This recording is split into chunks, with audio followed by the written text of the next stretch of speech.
कहा कि जब भी चांदनी रात होती है तो उस विशाल काय प्रतिमा के सामने महंत जी वहाँ चले जाते हैं, बैठ जाते हैं और हनुमान जी के ठीक पीछे चांद चमक रहा होता है और अपलक निहारते रहते हैं हनुमान जी को, स्थिर दृष्टि से निहारते रहते हैं और जो भी उनके मनोरथ है, जो भी संकट है, संकट दूर हो जाता है और मनोरथ पूर्ण हो जाता है। निहारने में इतनी शक्ति है। वैसे भी जब हमारा प्रेम किसी के प्रति ज़्यादा बढ़ता है, जब भक्ति भाव में हम होते हैं, तो हमारी आँखें उस स्वरूप को निहारते थकती नहीं हैं।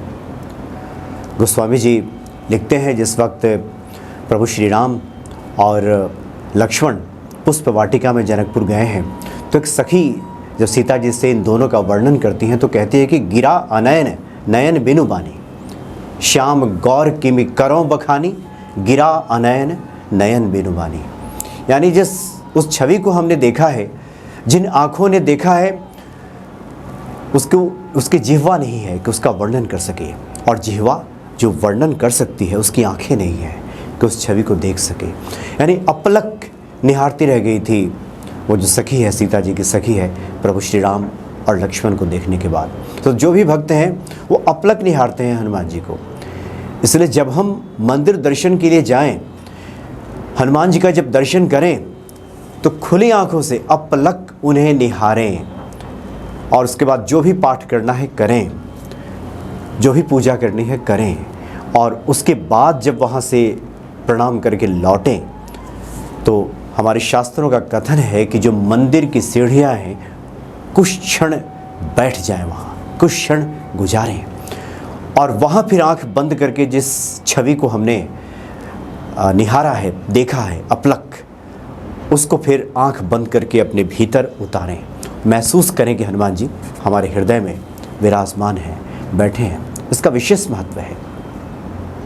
खुली आंखों से पहले उनका दर्शन करें और सीढ़ियों पे जरूर बैठें। कोई व्यक्ति कितने भी बड़े संकट में हो, परेशानी में हो, हनुमान जी का दर्शन करने के बाद वो सीढ़ियों पर कुछ समय गुजारे, कुछ समय व्यतीत करे, वो देखेगा कि उसका मन काफ़ी हल्का हो गया है। एक विश्वास, एक भरोसा मन में आया है कि जिस संकट मोचन का वो दर्शन करके आया है, वो संकट मोचन उसके संकटों का निवारण करेंगे। हमारे शास्त्र तो कहते हैं कि एक श्लोक भी पढ़ना चाहिए और वो श्लोक बहुत महत्वपूर्ण है। जब सीढ़ियों पे हम बैठें तो एक श्लोक पढ़ें कि अनायासेन मरणम विना दैनेन जीवनम देहांति तव सानिध्यम देहि में परमेश्वरः। यानी अनामेन मरणम अर्थात हे ईश्वर, बिना तकलीफ को हमारी मृत्यु हो। यानी ईश्वर से प्रार्थना की जा रही है कि हे ईश्वर, इस संसार में हम आए हैं, हे हनुमान जी इस संसार में हम आए हैं तो इतनी कृपा कर दीजिए कि हमें किसी दूसरे व्यक्ति के सामने अपना हाथ फैलाना ना पड़े।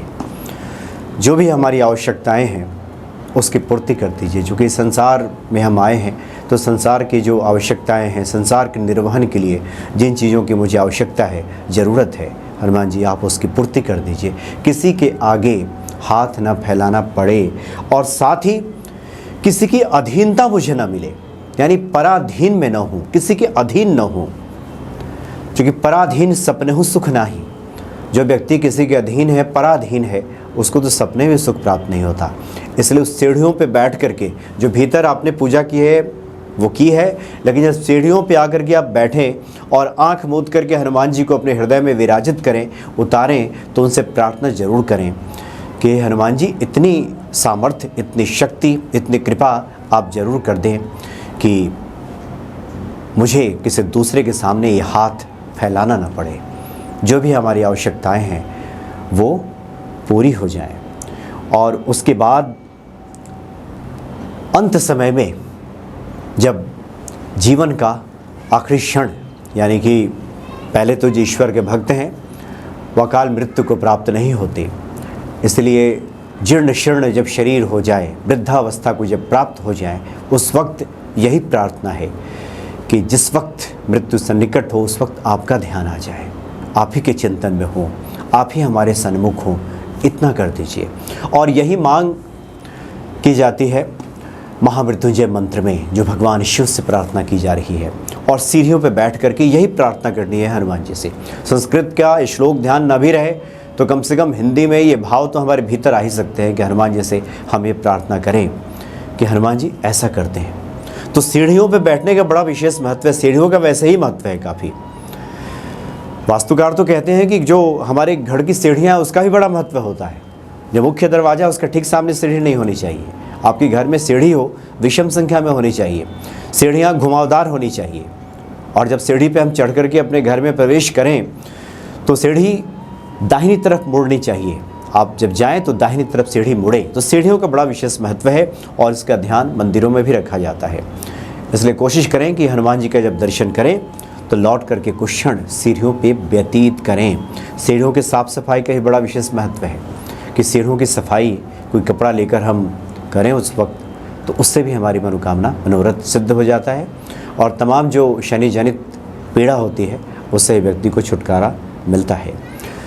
तो जब हम मंदिर में जाएं, प्रेम के वशीभूत हों, तो जब होश ही ना हो, प्रेम की ऐसी अवस्था हो, तब तो सब ठीक है। लेकिन शास्त्रोक्त तरीके से अगर हनुमान जी का हमें दर्शन करना है तो यही नियम है, यही विधि है। खुली आंखों से उनको निहारिए, निहारिए, देखते रहें, जी न भरे देखते देखते। और जब लौटें तो सीढ़ियों पर बैठकर आंखें मूंद कर तब उनका ध्यान करें, स्मरण करें और हनुमान जी से प्रार्थना करें कि संसार में आए हैं तो समस्त आवश्यकताओं को आप पूरी कर दीजिए। इसलिए गोस्वामी जी कहते हैं कि और मनोरथ जो कोई लावे सोई अमित जीवन फल पावे। जिस पे हनुमान जी कृपा हो जाती है उसके सभी मनोरथ सब सिद्ध हो जाता है। अष्ट सिद्धि नौ निधि के दाता है हनुमान जी। जय सिया राम।